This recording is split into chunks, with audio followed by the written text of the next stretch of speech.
sometimes it feels like they're staging some sort of multi-decade social experiment of having not one, not two, but three insufferable only children. My sister's 42, I'm 30, my brother's 19. I'm over a decade away from both of them. We had no crossover growing up. It felt like growing up in a haunted house. I'd walk around being like, Mother, was there a little girl here? I've seen her in photographs. Please welcome comedian Olga Koch.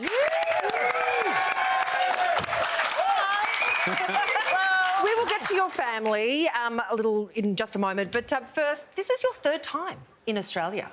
I adore this country. In fact, you have a tattoo. Okay, well, I'm originally from Russia. I know I don't sound it, but then I came here and I was like, wait a second, you're huge, you're empty, and most of you are alcoholics. It feels like home. So I adore everything about Australia. The first time I came, I got so obsessed with the Golden Gay Time. One of the greats. One It's incredible. But do you love it enough to, I was told that this is okay, to get a tattoo of it on your Oh, my word. That doesn't look like a Golden Gay Time at all. That looks like a hairy ice cream. Had you had the ice cream before they did the tat? It doesn't look like it at all. I'll also say that I had this realization about, like, oh my God, I love this place so much. I need to immortalize it on my body in Perth, of all places. Oh, yes. Oh, wow. Have you done a shoey yet? What's a shoey? Oh, Great. If you love the Golden Gay Time, you are going to love the shoey. Let me tell you. Wait, describe It's it. Anybody got a tattoo? Pouring alcohol into a shoe and drinking it out of the shoe. Yeah. Oh, okay. We're animals. Exactly. When a Russian reacts like this, you know you have Yeah, we've gone too far. Hey, I loved your show at the Comedy you so Festival much. this year. You're still touring. It was fantastic. It's called Olga Koch Comes From Money. Yes. Now, you spoke about, coming from money, and you did something I didn't think was possible. You did it in a very likeable way. It was fantastic. Why is it important to you that people know you come from money?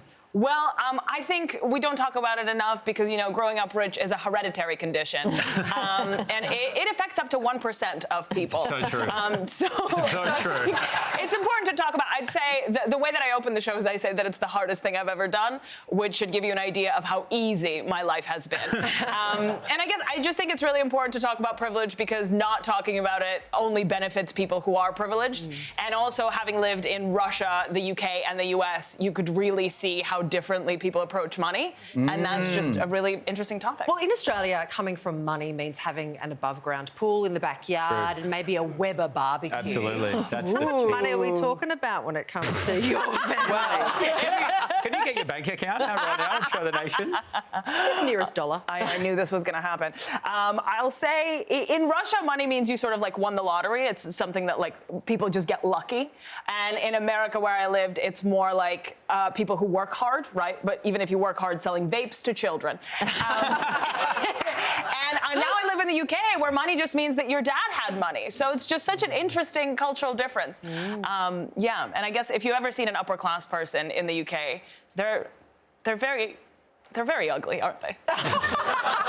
They're so weak and feeble. Every time I see an upper class person in the UK, the Russian in me is just like, you eat quail egg because chicken egg too big for little man. What is your view on our class system here? Oh my goodness. Well, I've been here for 3 years in a row now. I still haven't quite totally figured out Australia and what things mean. I know. God, I feel like I'm walking on eggshells a little bit. Don't everybody. You're very blunt people, I'd say. Oh, nice. Yeah. Yeah. So I feel like if anybody doesn't like you, you let them know. Yeah. Okay. Yeah. I think so, yeah. Maybe? We also have a bit of like tall poppy syndrome, So if you are from an upper class or you are quite successful, there's this sense that you're supposed to play that down the whole time. Yes, exactly. That's very much the Australian And vibe. we hate quail eggs as well. So And speaking of cutting people down, is it right you're also doing a PhD? I am. I'm currently doing a PhD. I'd say I wish it was for any other reason than to be known as Dr. Koch. I mean, bang on. Those are Soon the to be kinds of professor. goals. Catch Olga in Sydney tonight and Brisbane next week. All the info's on our website. Would you please thank Dr. Koch?